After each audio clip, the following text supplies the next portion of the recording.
Ek is bly. Dit is 'n bietjie koud geweest, moet ek sê, die laaste paar dae. Dit is half ongemaklik, jy weet. Ek is nou nie iemand wat maklik koud kry nie. Ek het my nasionale diensplig gedoen in Ladysmith in Natal. En dit is letterlik aan die voet van die Drakensberge en ek dink in oggend so wakker geword het en jy op die bankbed gelê het. Ek het bo geslaap. Dan kon jy die kondenserende druppels so onder aan die sinkdak sien. Daar's nie eintlik plafon en so. Dan het jy nou hierdie latsnaam rooi fire bucket wat nou vol water is, wat nou jou water vir die dag is, wat jy nou jou kos moet maak mee, wat jy moet drink en met was en met skeer mee, en dan het hy so 1 duim ijslaag bo op wat jy met deur battle, so jy kan net dink hoe koud die water is, so ja, dan kom jy en as die lem ook seker nog stomp. En as die lem ook seker nog stomp. Is, en dan die inspeksies word gewoonlik gedoen met 'n stukkie watte, so waar gaan die watte aan vassit? Op enige plek op jou gesig vas, al het jy glad geskeer, so nee, dit is interessante tye. Ek weet nie wat vandag se mense deurgaan nie, maar ek dink dit sal wonderlik wees as ons wel 'n tipe van iets soos dit kan kry. Ek moet sê as ons 'n gestruktureerde opset soos daai kan hê in die huidige Suid-Afrika, sal dit en dit raak half 'n verpligte komponent wat ingesluit is by enige studie ook. Nou Stellenbosch Universiteit toe gaan, jy gaan eerste jaar kom ons sê Army Akademie toe. En dit is net ja. Maar anyway, ons gaan die hele dag daaroor Man leer my maar al.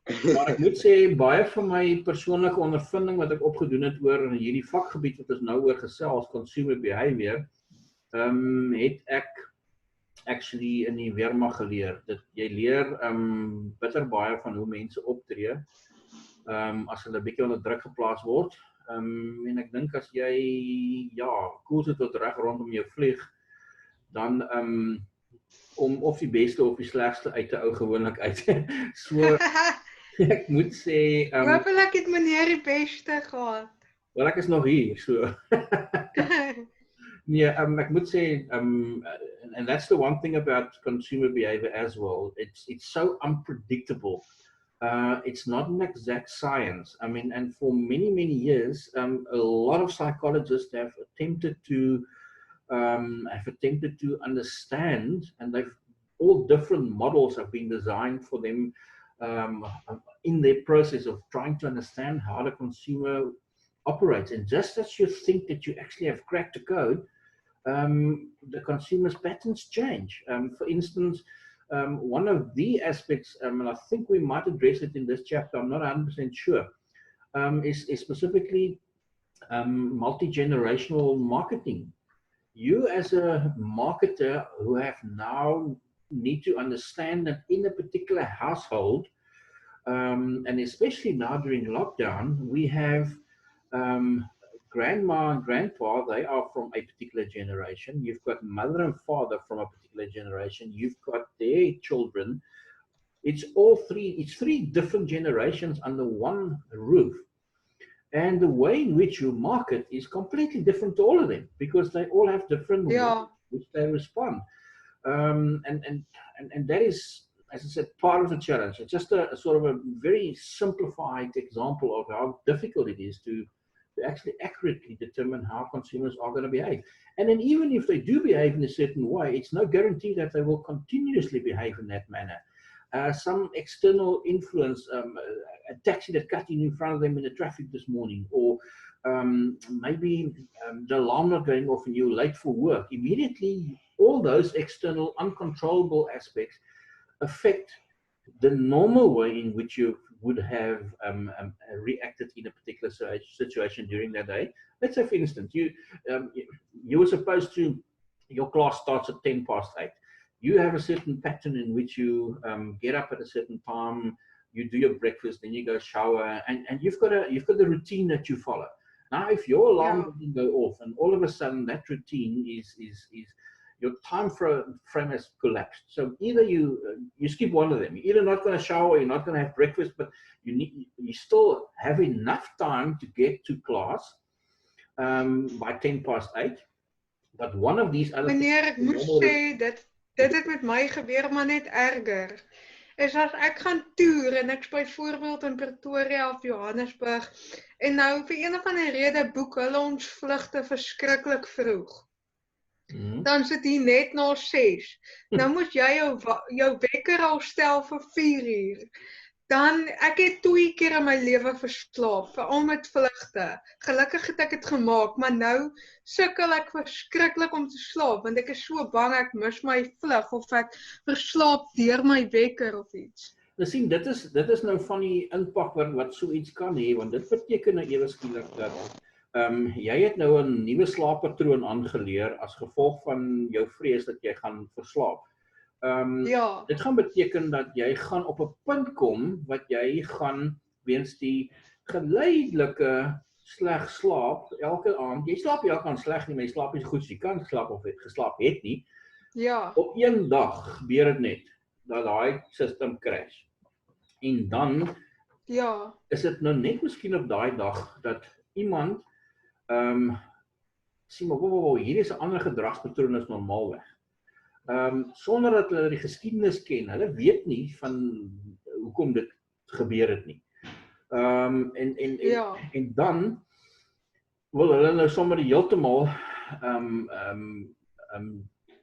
sien hulle nou veranderinge in gedragspatrone en wil nou heeltemal die hele proses verander oor hoe hulle met 'n spesifieke kliënt praat. So dis baie maklik om oor 'n tydperk 'n patroon waar te neem, maar dit beteken nie dat op een dag kan daai patroon heeltemal verander as gevolg van nie net 'n slegte experience met 'n diens by 'n maatskappy of by 'n supermark of by 'n drive-through of by 'n winkel waar jy transaksie gedoen het nie dit.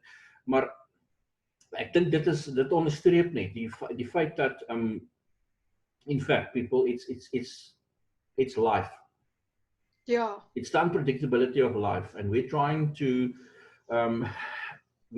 to identify different shapes for different people, circles and triangles and squares, and then very often we're trying to force a square into a circle, or we're trying to force a circle into a triangle, and because they don't match, there's a lot of friction, and often it results in either unexpected behavior by the customer or by the seller or marketer in this case. So it's an interesting field of study, but it's also a challenging field of study because it changes so regularly.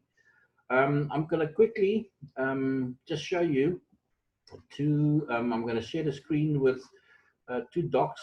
The one you are familiar with, I think that's the one. Similar to what I did for your sales and operations, you also have one for consumer behavior. It's on Moodle, it's in the same folder, just for continuity. You can see that there are two sections. Today's session on personal characteristics, 16th of July.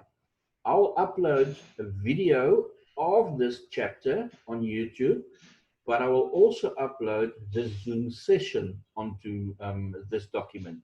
So at the top, there's two sections of this document. The Zoom sessions, as it says there, I will add there, right underneath chapter 3, there will be a new row added that says 16th of July.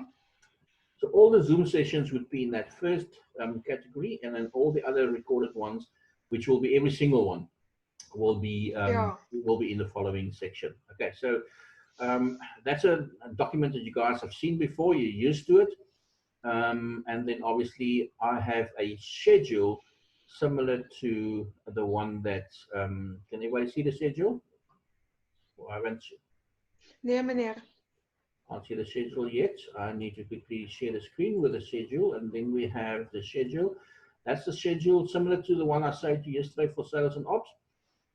This would be the one for consumer behavior. It's on Moodle, it's in the same file. This is one that's updated every month, where the previous one I showed you is updated either daily or at least every second day. As new videos are added, as sessions are completed, it's uploaded. Because we were sort of forced into a changed format from Tuesday this week. We reverted back to the pre-recorded sessions. I've caught up and I've stayed up to date with all the sessions for this week, but I would like to over the weekend record the entire next week's sessions and upload them, which means that you'll get them in advance, as I suggested yesterday as well. So that is the Ja, dis lekker. It helps both of us. It allows the opportunity for you guys to prepare for a session like this. So when we Zoom, then we can actually address specific questions. If you haven't seen the video because it hasn't been available, the only access you would have had would be the PowerPoint. Well, it's equally good, but there might be one or two examples that are used in the video that you won't find in a document like a PowerPoint with no audio. But meneer, yes. So op die noot, ek het my assignment vir meneer ge-e-pos, Okay. dat meneer net na my essay question een of ander tyd kan kyk. Goed reg, dankie. Ek sal kyk na daai. Dis 'n vraag wat gereeld voorkom, omdat dit is my belangrik dat julle verstaan, veral as tweedejaars, dat julle verstaan die vakgebied en nie net al die konsepte in die vakgebied nie, maar dat jy groter prentjie verstaan. En jy mag nou vra, hoekom gee ek dit vir jou aan die begin van die kursus? Ek dink as 'n ou in die begin van die kursus dit doen in die vorm van 'n vraag in 'n assignment, dan begin jy later half soos jy deur dit. Daar's nie werklik 100% 'n korrekte en 'n verkeerde antwoord in daai spesifieke essay nie. Daar is sekere werk in die hoofstuk tussen bladsy 7 en bladsy 14 waar jy sekere konsepte gaan hê wat jy moet insit en wat vir jou duidelik spesifiek aandui hoekom die studie van verbruikers, why the study of consumer behavior is important. But you will, if you understand it right at the start of the course, you will be able to understand how everything that might appear to be extremely different and loose concepts, how they fit into each other. You'll understand them. Want ek moet nogal sê ek voel ek leer met die assignment nou. Want as meneer by die topics kom, dan verstaan ek al klaar waaroor dit gaan en alles. En dis nogal vir my lekker. Ek moet sê ja, dit is die hoofstuk 1 is 'n redelike samevatting van die hele kursus, van die hele module soos hy uitgesit word. En ek dink in baie aspekte raak dit sekere seksies 'n bietjie tegnies, maar ek dink nie dis te veel van 'n uitdaging nie. In elk geval nie wat julle op hierdie vlak en dit is wat die vlak waar julle nou is, word van julle verwag in elk geval om meer te dink oor dinge en opinies te vorm. Ja. En dit beteken nie dit is reg nie. Jy weet, ek sal graag ek wil aan hoe leer ons? Hoe het ons gekom by die punt waar ons hierdie inligting wat ons weergee en met mekaar deel in die vorm van 'n handboek? Is iemand gesit en het gesê, luister hierso, ek het 'n klomp opinies wat ek by mekaar wil sit. But we also know that's why there's a first, a second, and a third, and a fourth edition, because there's improvements on that as things change. Ons raai nie meer in Ossewaans nie. En ons gebruik nie met tikkieboxes en daai tipe goeders nie. Ons het selfone. That's progression. That's how things have changed, and obviously it requires us to adjust our approaches in business accordingly, and especially because the study of consumer behavior deals with the human being, the individual. The only quantity, like one of my previous colleagues said, he wishes in his business that he would have no staff, because then he would have no problems, because all the problems he has at work is about the staff. But then we also realize that without staff, you don't have a business. So I think it's also Steve Jobs who said that it's not the consumer that is the most important thing for a business. I know you want to sell your product to that person, but it's not. That person is not the most important person. The most important person is your employee, because if they haven't bought into your business, then they will not be able to sell and represent your business to the customer. And then you actually might as well just not be in business and just sit in the corner and survive. But that's not what why we're on this earth. What we've done in the first and chapter, remember people, this is topic 2, but chapter 6. Chapter 6 deals with personal characteristics and the personal characteristics that can affect the behavior of a consumer. In the recorded session that we should have done or would have done, and that's in the video format, on the first part of this chapter, and there were 2 sections. I've done the part A and the part B. So in other words, what we're doing today, you'll find in another 2-part delivery or another 2-part videos. In other words, the entire chapter would be a series of 4 videos. In the first 2 parts, we dealt with, or the last section of the previous part, just to ensure that we start off, or just to ensure that we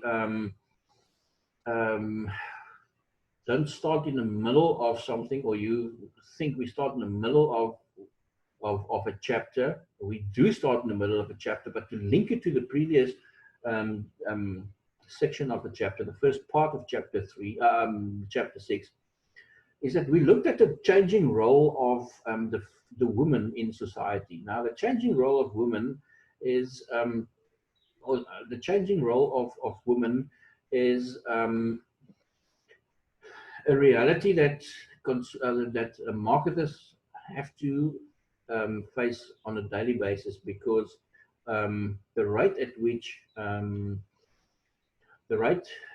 think it's 2 to 1. For every 1 male that is born every day, there are 2 female born. So the female population grows much quicker, and therefore they almost form a market segment on their own.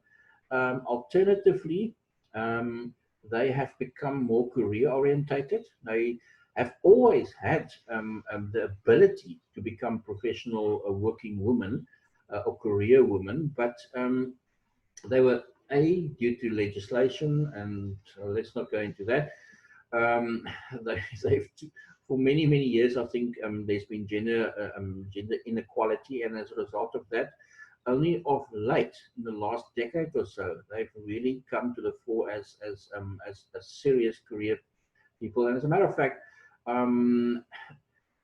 apart from the time where I was my own boss, basically, every time I worked for a company, I had a female boss. And I tell you what, I'm going to put my neck out there, but I think they are more equipped to be good managers than many males. I'm just going to leave that one right there. But I think if we obviously then as marketers study the changing roles of women in society, it means that the role of men will also change. And here specifically, I think we refer to the fact that often it's not that that women are replacing men in a particular position in the workplace, because obviously because of certain physiological and physical and anatomical challenges, certain professions are still better equipped, or females and males are better equipped for specific professions. I do, however, see that as the stereotypes of females have changed, it's also changing, or the male stereotype has also changed. It was frowned upon a number of years ago if you had a male who was grooming himself and taking care of himself, because, I mean, that's not manly, that's not acceptable. And that's not how men behave, and men don't cry, and all those nonsense. I think we've come a long way, and we all realize nowadays that that's not the case.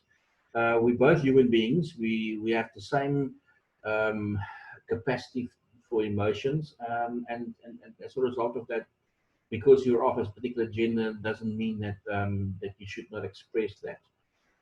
But yes, the role of men in society has also changed. On the second slide, in the one on the screen for you, we see that Specifically, we refer here to the metrosexual, the retrosexual, and the ubersexual. I'm not going to go into greater detail because I'm not going to ask you a question in the exam to say, listen, for 6 marks, differentiate between metro, hetero, and ubersexual males. It's for you to understand that there are different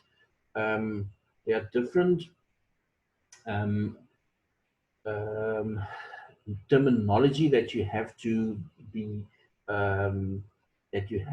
used to, or become used to, or that you have to know when you're working specifically with a male market.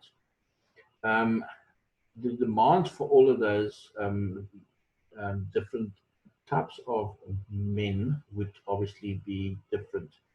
I'm pretty sure you're not going to try and sell a very high profile, expensive aftershave to somebody who's a farmer who believes that a daily shower and everything is fine, and I mean all these other kind of things are just not necessary.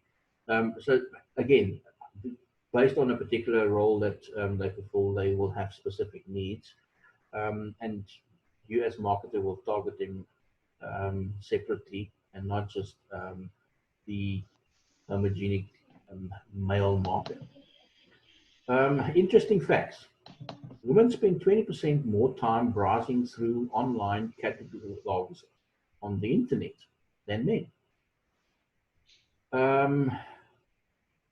I think if I look at our household, it is probably true.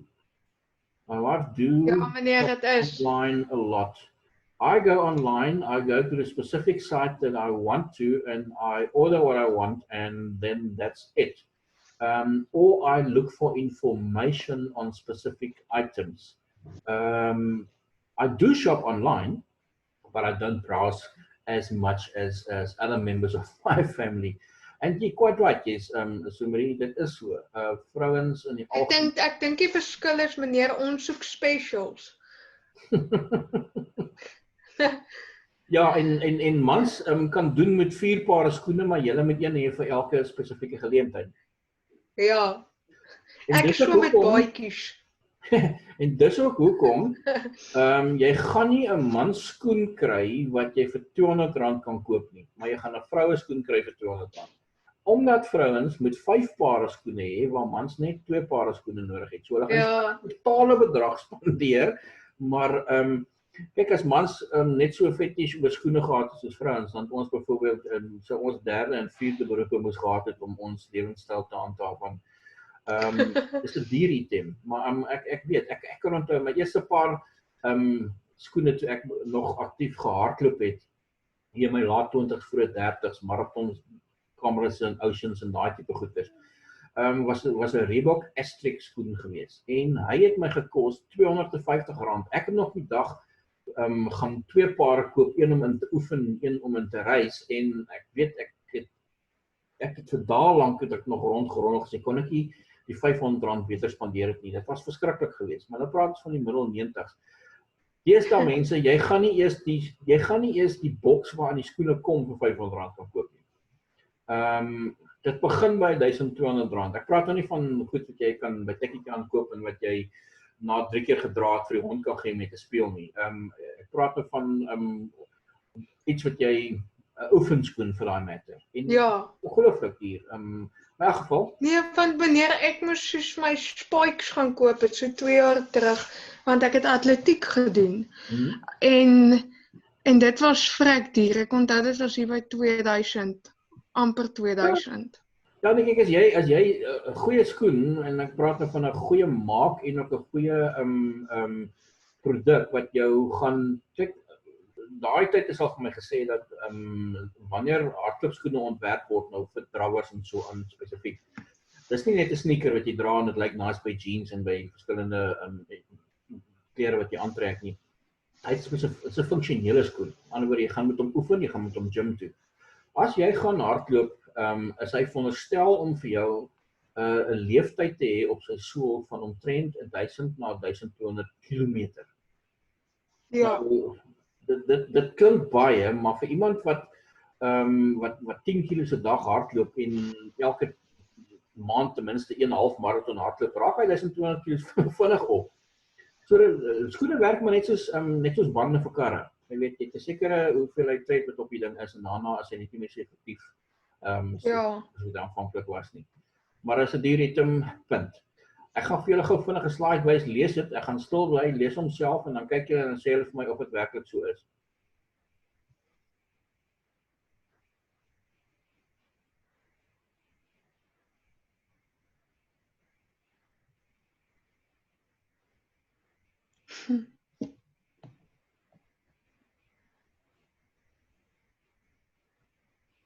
Dit is so, né? Ja, joh. Dis waar.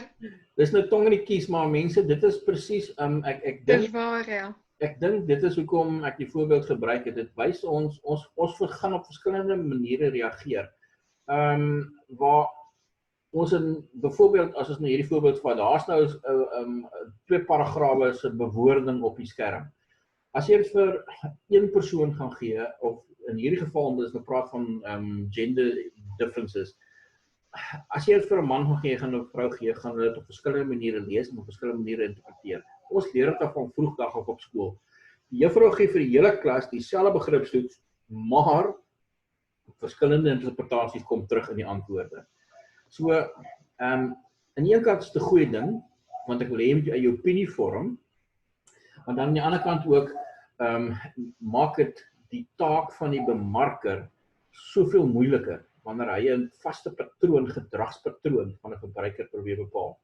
And that's one of the great challenges in consumer behavior, is to determine consistent behavior by specific individuals, in this case different genders, males and females, in the same situation. Because the closer you can get to that sort of consistent behavior, or anticipating a consistent behavior, the more effective you would be in your marketing and your sales, because it's a more accurate version of reality. 'n Mark wat op sy eie ontwikkel het, mense, believe it or not, is the gay and lesbian market, and in some countries it is used more effectively than in others. I think that I don't know enough about the subject, because I don't mingle in those circles, although I have close family members who are gay and I have a lot of friends who are gay. It's fascinating to actually believe that it is a market segment within itself, and it could be targeted as a market in itself. And most of the reasons for that is the fact that we're talking here about 2 individuals who are offered both career orientated and are basically have their own incomes and can actually function independently. If you join those 2 incomes, it's a double income household, with because it's the same gender relationship, very often, a very high percentage, as a matter of fact, there will be no children. And we all know that children is as much joy as they give you. It is a constant, it's a constant expense, and therefore you can actually, gays and lesbians have actually, as a result of their lifestyle, sort of created a market within a specific market segment, because they will have a bit more. I've got one of a female friend of mine who's in a gay relationship and has been for many years. Both her and her partner, they between them they own 3 properties, one in Blouberg, one in Big Bay, a couple in Durbanville. They all drive vehicles that have been bought by cash. It's just an indication that yes, it's a specific, their spending power should not be underestimated. because of their circumstances. I think that's the importance of this particular message, yes, of this particular categorization. Meneer, ek dink nie daar was veel van 'n keuse nie. Hulle moes 'n nuwe market ontstaan. Correct. Want daar's nou soveel mense in die hele wêreld. Want jy kom ek sê die algemene oordeel daar buite is as twee vrouens of twee mans in 'n winkel instap, kom ek sê, nee, vergeet van dit. Kom ons sê op 'n gereelde basis. Jy staan by die deur van Pick n Pay en jy sien mense in en uitstap. Dan sit 'n man, dan sit 4 vrouens, dan sit 3 mans, dis 'n mengsel van mans en vrouens of van manlike geslag of vroulike geslag. Jy weet nie wie van hulle is gay, wie's nie gay nie. So jy kan nie noodwendig spesifieke 'n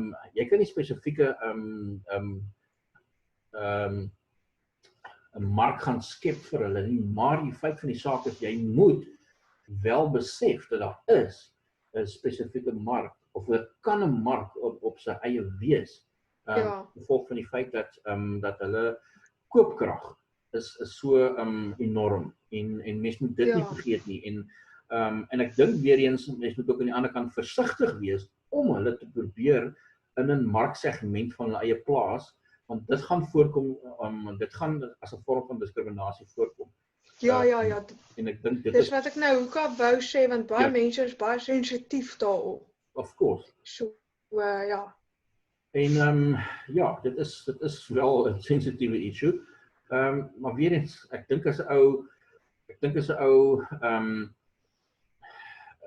verby kleur kyk en jy kyk verby ras en jy kyk verby geloof en dan behoort hierdie ook nie vir 'n issue te wees nie. Dan meer die persoon net dood as nog 'n man of nog 'n vrou of net nog 'n. Ag, is maar respek.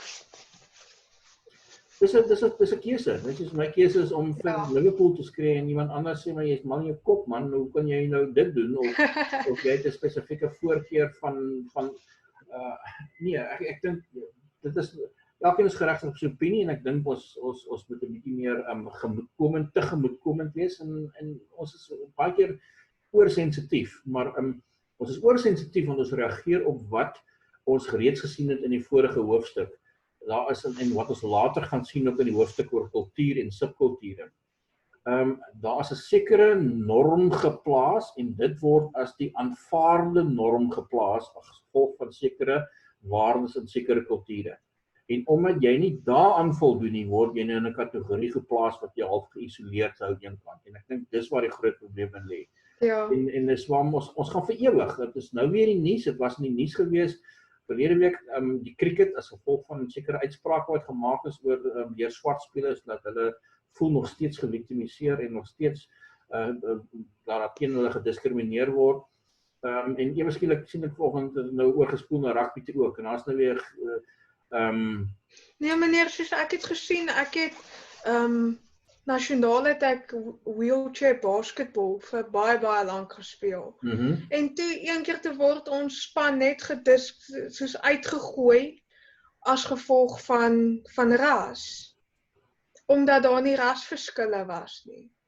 So sulke goed, En ek weet jy, sommer die volgende ding is en ek dink dit is die ding is sodra jy een probleem opgelos het dan skep jy 'n ander een in die nog een opgelos het. So ek dink dit is ons oorkompliseer goeders baie keer en daarom raak ons baie keer emosioneel en sensitief. Of alles is ekskuus tog emosioneel en oorsensitief is vir spesifieke aspekte. Kyk nou byvoorbeeld ook na nog 'n aspek daar op die skerm, 'n volgende aspek wat invloed het op hoe mens optree.